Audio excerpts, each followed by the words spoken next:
Anything that comes and goes, rises and sets, is not what I love.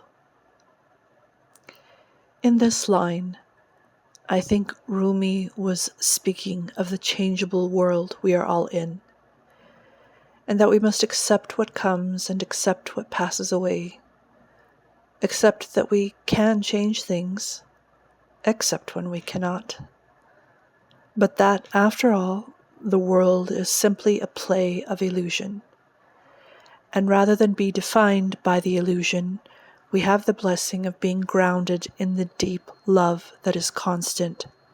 The love blows the bubbles of appearance, yet remains whether or not we have the bubble we want or think we want.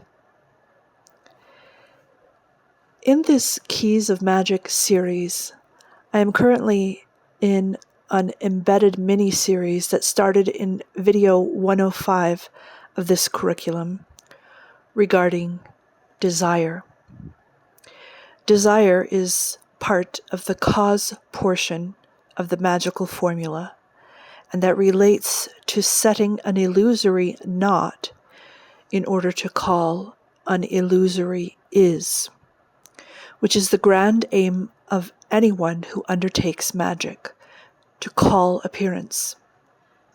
In the previous videos in the discussion, we have left it that deep and existential love and desire expresses and births and cannot do any other thing than to dance this great love.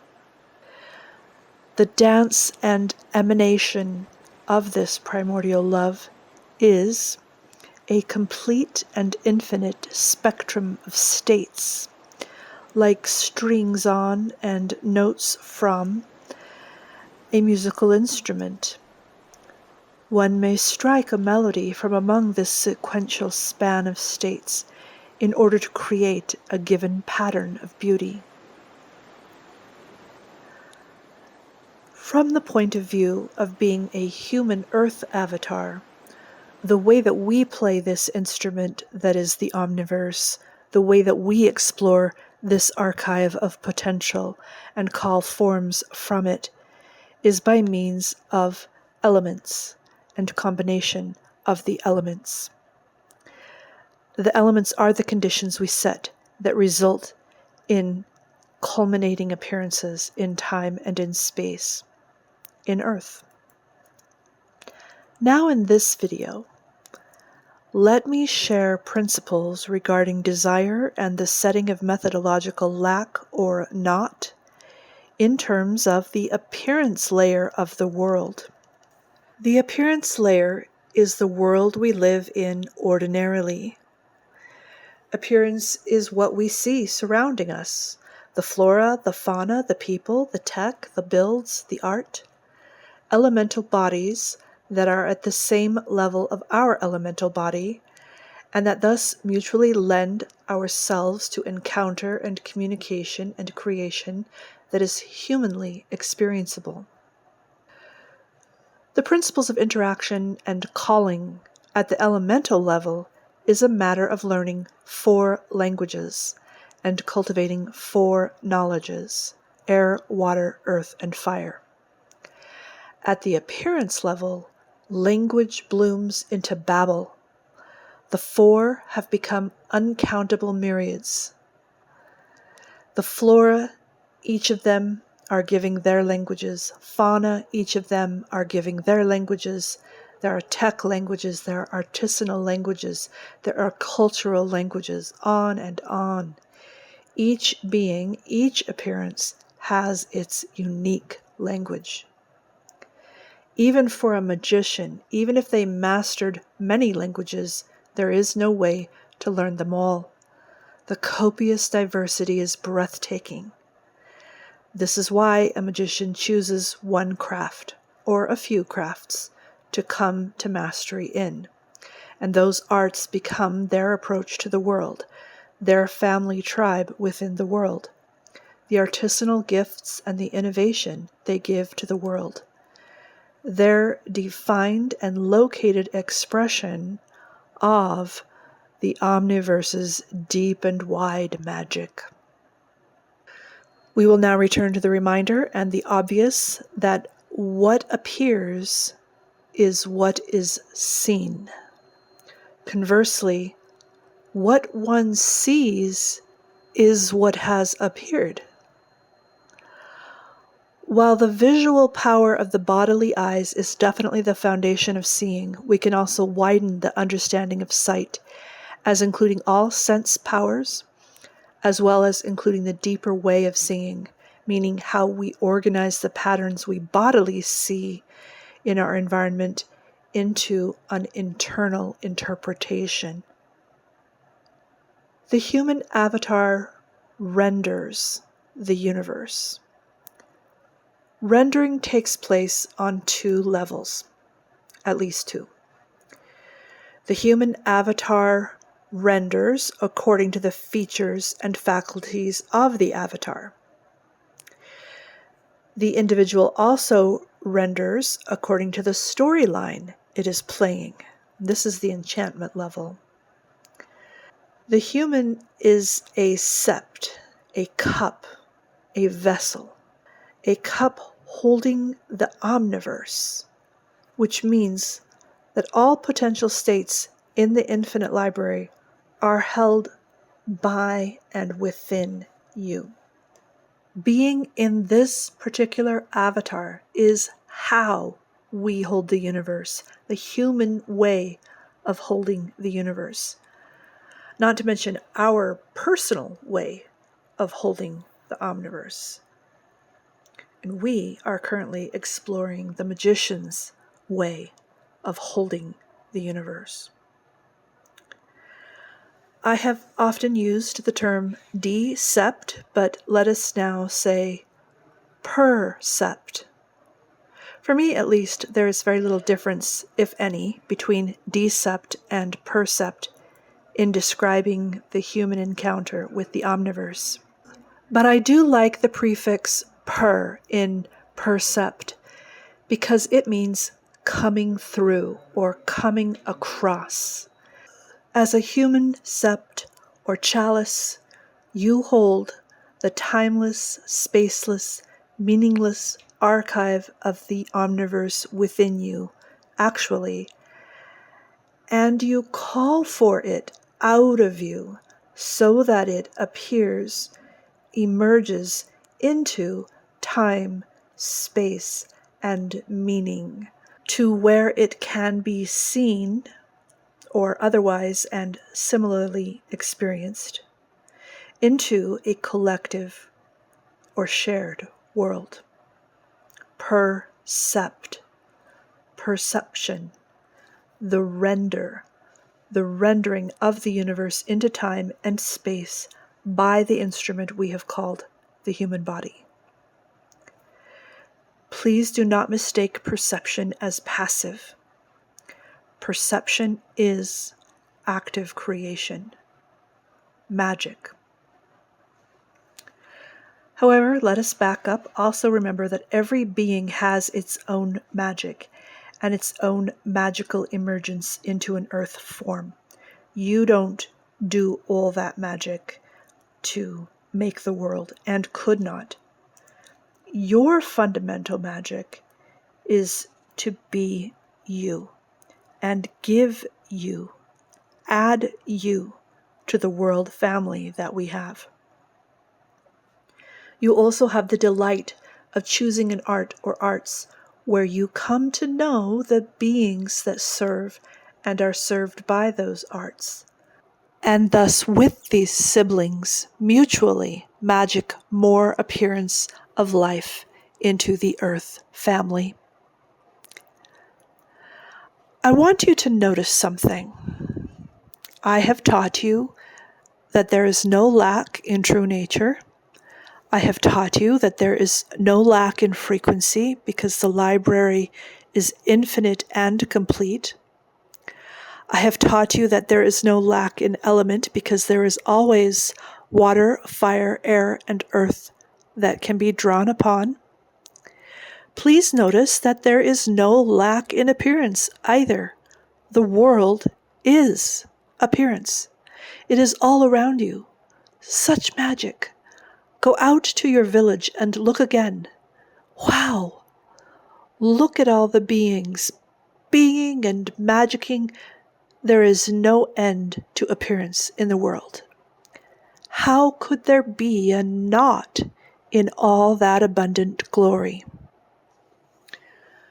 Well, I will say, humans tend to be a bit toddler. If you give a toddler an ice cream or any nice little thing, they may say, I don't want that ice cream. I want the other one. I don't want that appearance. I want a different appearance. I don't want any of the appearances that I can already see that are already magically here. I want an appearance I can't see yet. I don't want the old experience. I want a new experience. And I'm not even dissing ourselves. We do get to play this game. Let me be more specific regarding reasons why we are not satisfied by the appearances and the magic already in our vicinity. The first is that we are beholden to storylines and enchantments that require certain appearances. And if we do not possess the correct appearances and experiences for the storyline, we feel deprived. We say there is not and begin attempting to cause the is. We are responsible for the storylines and the enchantments we run and that we participate in. Which isn't to say that we can't call appearances for storylines. I mean, that's the game. But we might want to be highly aware and make deliberate choices about storylines and any associated appearances, and not just be running the hamster wheel of enchantments we don't understand and ultimately don't consent to. We'll talk more about enchantment principles in the future of the series all along. The second reason why we may not be satisfied with the appearances we already enjoy in our life is because we have the opportunity to initiate through the minor arcana. For example, just as one example, one of the greatest reasons that people want magic is in order to gain wealth, or something like that. The trouble is that magicians are already within and past wealth. The wealth journey is completed, and then one goes on to the magician arcana. Wealth is the transformation into the queen. The queen has mastered wealth in the minor arcana. And P.S. archetypal gender is aside from personal gender. So if you want wealth in your life, you must take the queen's journey. And that is, again, a journey previous to the magician's journey in the tarot map. So if one of your personal preferences and or dissatisfactions is that wealth is not yet your percepting, not yet within you so that it may pour out, then I suggest you apply queendom, not magic as such, to that transformation within you. Keeping in mind, of course, that all archetypes and arcana are their own magic, of course. Anything that induces change is magic. And that change is the perception change of you. The change of what you have the capacity to hold. The not related to this is the awareness that one may become more humanly aware and organize their within to be the kind of sept that interprets and or magnetizes a desired kind of experience. One's within will be one's without. In other words, there is plenty of water metaphorically, but are you a jar, metaphorically, yet for that water? Additionally, do not lose sight that this assessment of oneself is part of the illusion and the adventure of time and eternity. It is not a comment upon the unassailable fullness of your true nature. By the way, I will be presenting a series on my channel about transformation through the tarot, especially the minor arcana, sometime in the future. But as of the recording of this episode, it has not yet emerged, but keep an eye out. All right. The third kind of knot in the appearance layer. A magician is fully delighted with the appearance surrounding them and completely understands that there is no lack surrounding them in all the appearance and experience available to them, and still will create more. This is the magician as artisan and innovator. Yes, there is not lack in appearance, and there can be more.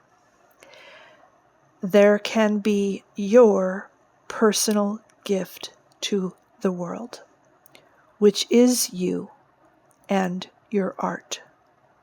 The not yet. The unique gifts that come from a unique you. Artisanal appearance.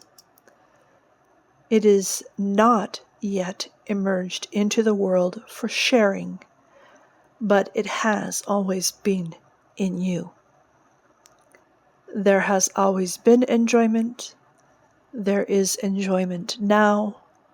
There is more joy coming.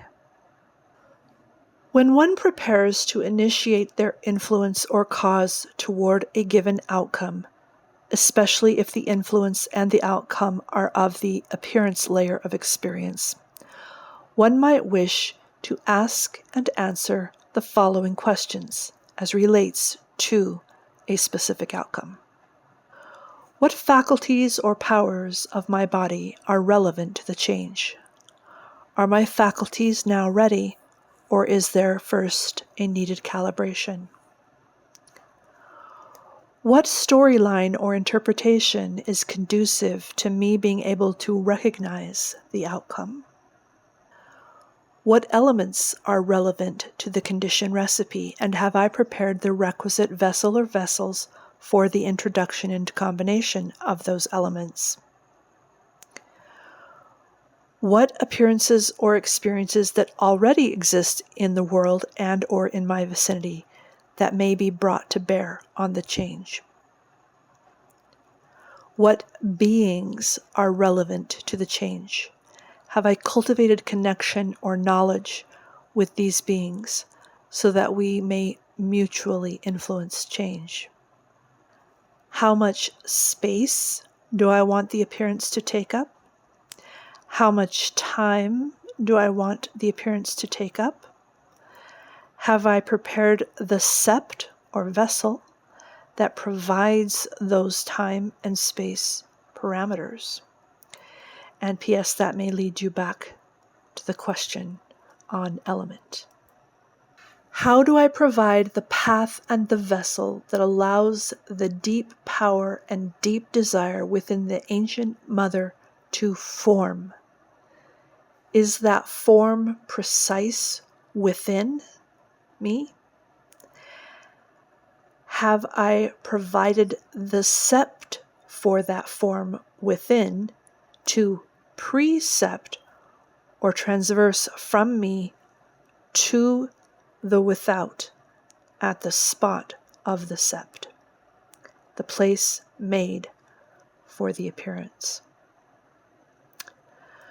By the way, many of these answers are answered through the methods of your chosen art and are applied to appearances suggested by your art. Also notice that the way I am talking is not a forcing of making a change happen, but rather cultivating an irresistible invitation for change to happen. And P.S. we'll talk about that more in the future. So to conclude, the only not in appearance, remembering that appearance is already taking place abundantly, is that you were not yet. And now that you are here and now, your mother's child, what is within you will now be added to the world, poured into it. The only not is your unique gift. Methodologically, in terms of the magical formula, the nots in the appearance realm are not in time, not in space, and not in preference or art. And you will initiate influence by setting these values. And often those values are set by element or whatever system or materials or beings have to do with your craft. Setting, septing. By the way, I invite you to take a peek at the series I have on the channel titled Hearth Magic. That series gives an in-depth example of elementally inducing an appearance layer experience. All right, my next video in the Keys of Magic series will be an epilogue to what has been a multi-video primer on desire. Among other things, I will clarify keys as well as clarifying the magic formula procession, knowing what we now know about cause. I will see you then.